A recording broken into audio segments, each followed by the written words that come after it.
என் தகப்பனார் சுகவீனப்பட்டு படுக்கையில் இருந்தார்.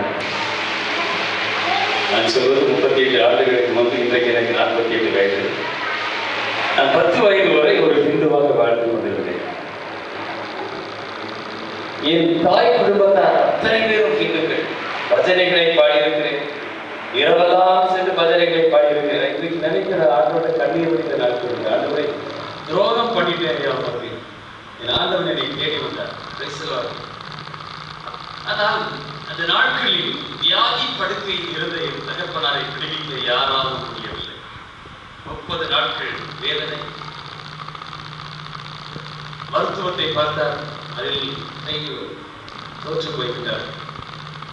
என் தகப்பனாருடைய தகப்பனார் இந்துக்கள் சாக்கியதபடி மந்திரவாதங்கள், பஜனைகள் வேண்டாத இடங்கள் இல்லை, எல்லா இடங்களுக்கும் சென்று தோல்வியை தழுவினார்.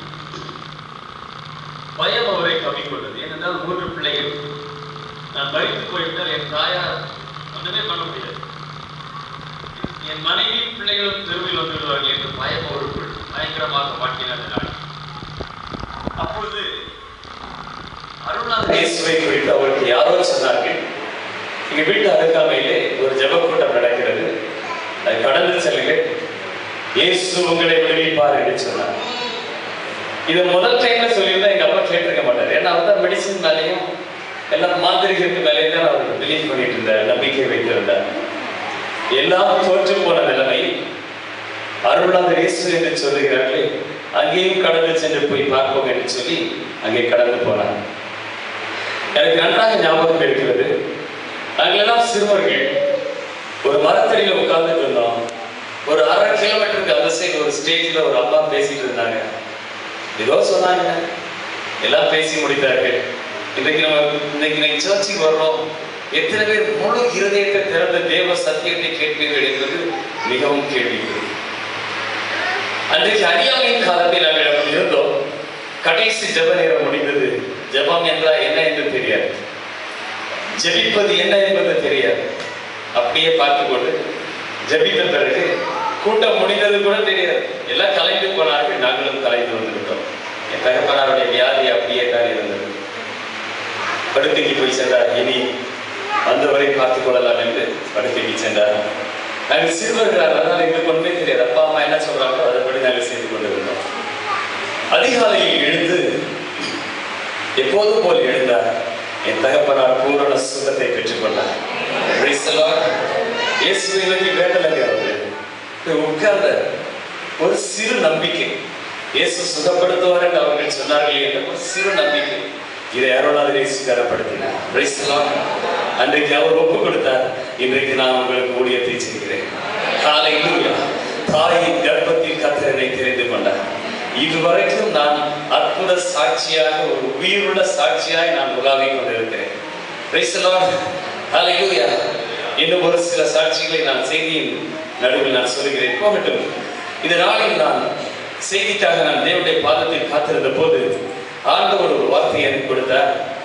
பல நாட்கள் இது ஆண்டவர் சொன்னதை நான் ஏற்றுக்கொள்ளாமல், உன்னதான் பிராங்கா சொல்றேன், ஏற்றுக்கொள்ள மனம் ஒத்துக்கவே இல்லை.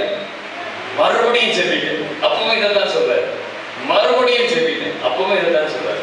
நேற்றைக்கு உபவாசம் பண்ணி ஜெபிட்டேன், அப்பவும் இதைத்தானே சொன்னாங்க. எடுத்துக்கொள்வோம். வெளிப்படுத்துதல் 3வது அதிகாரம் 8வது வசனத்தை எடுத்தவர்கள் படி. வெளிப்படுத்துதல் 3வது அதிகாரம். ஒரு கிரியைகளை அறிந்திருக்கிறேன், உனக்கு கொஞ்சம் பலன் இருந்தும் நீ என் நாமத்தை மறுதலியாமல் என் வசனத்தை கை கொண்டபடியினால்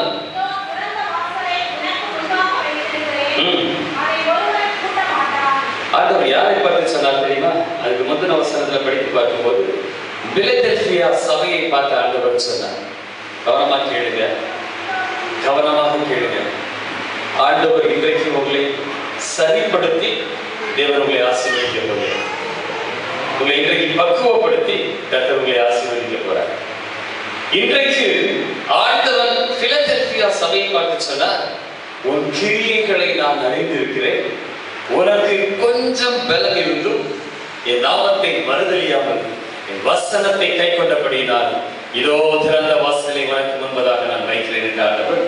அதுக்கு அந்த சபையை பார்த்து சொன்னார். பிரியமானவர்களே, அந்த சபையை குறித்த அத்தனை காரியங்களையும் அருள்நாதர் இயேசுவுக்கு, ஆண்டவருக்கு, ஆவியானவருக்கு நன்றாக தெரியும், நன்றாக தெரியும். அதனால்தான் அந்த சபையை பார்த்து சொன்னார், உன் கிரியைகளை நான் அறிந்திருக்கிறேன். உனக்கு கொஞ்சம் பலன் இருந்தும் என் வசனத்தை நீ பெர்ஃபெக்டாக கைக்கொண்டபடியினால், என்னை மறுதலியாததினால் உனக்கு முன்பதாக திறந்த வாசலை நான் வைக்கிறேன், ஒருவனும் அதை பூட்ட முடியாது. இன்றைக்கு நம்ம வீடுகளில் வசனம் வச்சிருக்கிறோங்க, இதோ திறந்த வாசலை உனக்கு முன்பதாக வைக்கிறேன், ஒருவனும் அதை பூட்ட முடியாது. ஆனா டெய்லி நம்ம டோர் லாக்காவே இருந்துட்டு இருக்கு. பார்த்துருக்கீங்களா? பார்த்துருக்கீங்களா? நம்ம டோர் ஆல்வேஸ் லாக்ட். வசனத்தை மட்டும் பார்க்கிறோம். அதுக்கு முன்னாடி என்ன ஆண்டவர் சொல்லிட்டு பார்க்கிறோமா?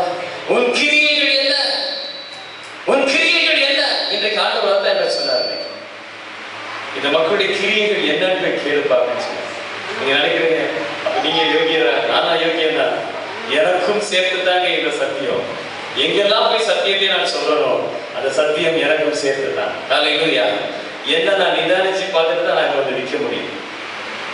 உன் கிரியைகளை இன்றைக்கு நீ யோசித்து பார். பிரியமானவர்களே, வெளிப்படுத்தல் 22:12 வேதம் சொல்லுகிறது, அவன் அவனுடைய கிரியைகளுக்கு தக்கதான பலன் என்னோடே கூட வருகிறது என்று வேதம் சொல்லுகிறது.